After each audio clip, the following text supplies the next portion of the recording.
लेकिन सचिन, क्योंकि अब बयान दे दिए हैं मुख्यमंत्री ने, तो ये कहना गलत नहीं होगा कि अब बयानबाजी के दौर भी शुरू होंगे और गुटबाजी एक बार फिर से देखने को मिल सकती है प्रदेश में। हाँ बिल्कुल, देखिए क्योंकि पायलट गुट तो पहले से मुखर है जी। पायलट गुट एडवाइजरी के बाद में अगर चुप्पी साधी है तो गहलोत गुट ने साधी है। आपको ध्यान होगा कि एडवाइजरी जारी होने के बाद में पिछले महीने संभवतः इसी महीने जो है इस महीने जो है वो सचिन पायलट ने बड़ा बयान दिया था अशोक गहलोत को जो है एक बार निशाना साधा था। अशोक गहलोत पर ये बात कह दी थी अशोक गहलोत के लिए कि अशोक गहलोत की जो बड़ाई की गई है नरेंद्र मोदी द्वारा वो अपने आप में किसी उसको हल्के में ना लिया जाए, सीधा अशोक गहलोत का नाम लेके कटाक्ष किया था। तो पायलट गुट इस पूरे मामले को लेकर शुरू से ही लगातार जो है अग्रेसिव हो चुका था 25 सितंबर घटना के बाद में, लेकिन गहलोत गुट ने चुप्पी साधी हुई थी। अब जब मुख्यमंत्री अशोक गहलोत खुद बयान दे चुके हैं तो उसके बाद में स्थितियां सामान्य रहे ऐसा संभव नजर नहीं आता है।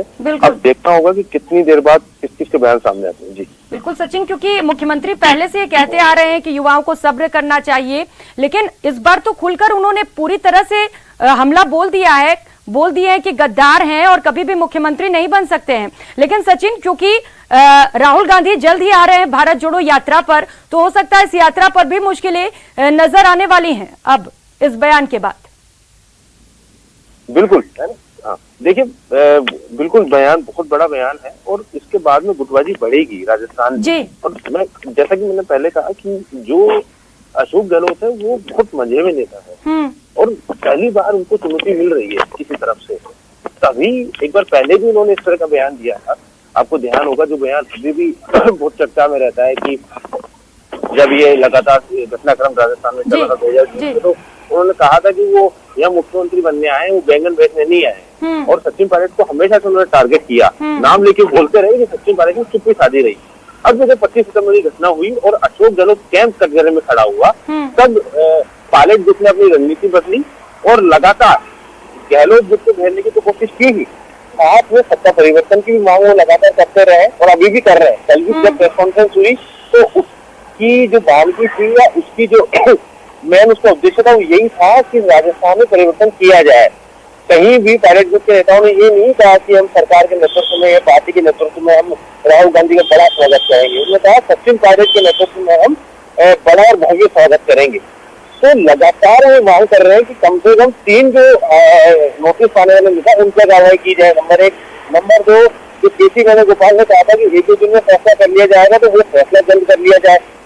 अब ऐसी स्थिति में जो बातें निकल के सामने आ रही थी कि ये तो सख्त निर्देश दे दिए गए थे आलाकमान की ओर से भी जब स्टार प्रचार की सूची जारी हुई थी, आपको ध्यान होगा सरकार से उपचुनाव को लेके उसमें तीनों नेताओं को दूर रखा, जबकि पंडित भंवरलाल शर्मा, स्वर्गीय पंडित भंवरलाल शर्मा ब्राह्मण नेता थे, बड़ा चेहरा था ब्राह्मणों का। और राजस्थान में अगर ब्राह्मण मंत्रियों की बात करें, विधायकों की बात करें, कांग्रेस नेताओं की बात करें तो मंत्री महेश जोशी भी एक बड़ा चेहरा है, ब्राह्मण चेहरा है, ब्राह्मण कोटे के मंत्री बनते हैं।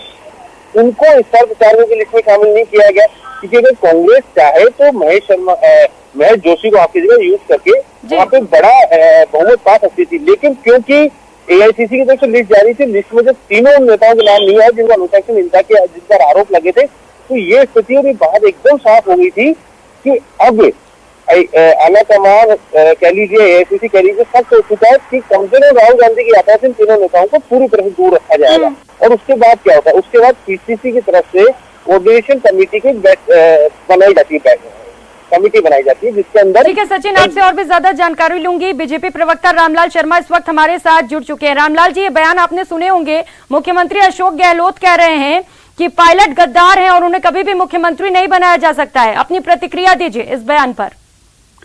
देखिए, ये कांग्रेस की अंदरूनी कलह है। इस अंदरूनी कलह के अंदर भारतीय जनता पार्टी कहीं शामिल नहीं है। इनके वर्चस्व की लड़ाई 2018 से चल रही है। 4 साल में जनता का अहित करने का काम इन्होंने किया है।